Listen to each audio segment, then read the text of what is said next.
Halo semuanya, perkenalkan nama saya Melani Putrana Purba dengan NIM 122370032 dari Program Studi Teknik Pertambangan Angkatan 2022.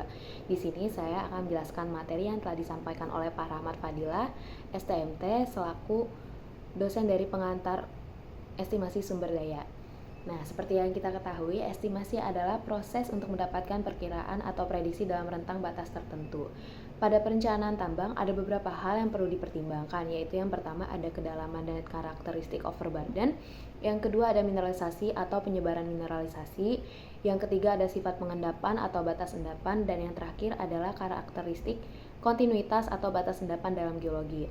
Nah, berdasarkan peningkatan keyakinan geologi, endapan mineral yang berpotensi untuk ditambang, namun perlu kajian lebih lanjut melalui eksplorasi agar dapat menentukan keekonomisannya. Nah, ini dapat terbagi menjadi sumber daya mineral yang terbagi lagi menjadi sumber daya mineral tereka, tertunjuk, dan terukur. Sedangkan endapan mineral pasti dapat ditambah dan sudah melewati kajian kelayakan teknis dan ekonomis yang tergolong dalam cadangan mineral.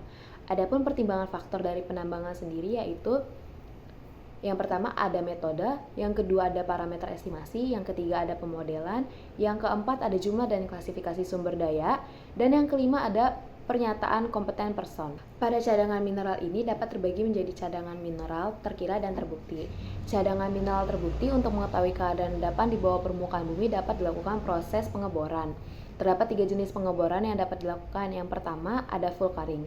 Fulcring ini bentuknya secara fisik dapat dilihat. Deskripsi dan sampling langsung pada biji ore, kecepatan pemboran rendah tapi biayanya tinggi. Selain itu akurasinya juga tinggi dan lebih baik dilengkapi dengan geophysical logging. Nah, yang kedua ada pemboran non-coring atau open hole. Deskripsi dan sampling pada cuttings, kecepatan pemboran tinggi namun biaya rendah, tingkat akurasi juga rendah, dapat digunakan sebagai pilot hole dan harus dilengkapi dengan geophysical logging.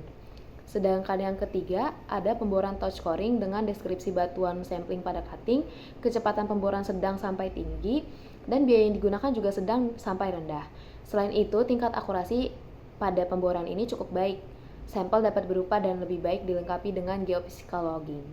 Nah, umumnya perusahaan tambang dapat melakukan kombinasi dengan melakukan pemboran overburden dan interburden dengan teknik non-coring. Kemudian dilanjutkan dengan pemboran batu bara dengan technicking atau dapat dilakukan dengan touch coring dan juga full coring. Setelah dilakukan proses pengeboran, maka akan diperoleh beberapa data mengenai koordinat dan elevasi titik-titik bor, sudut kemiringan pemboran total kedalaman serta log bor yang dapat menunjukkan kedalaman deskripsi dan ketebalan batu bara serta batuan lainnya.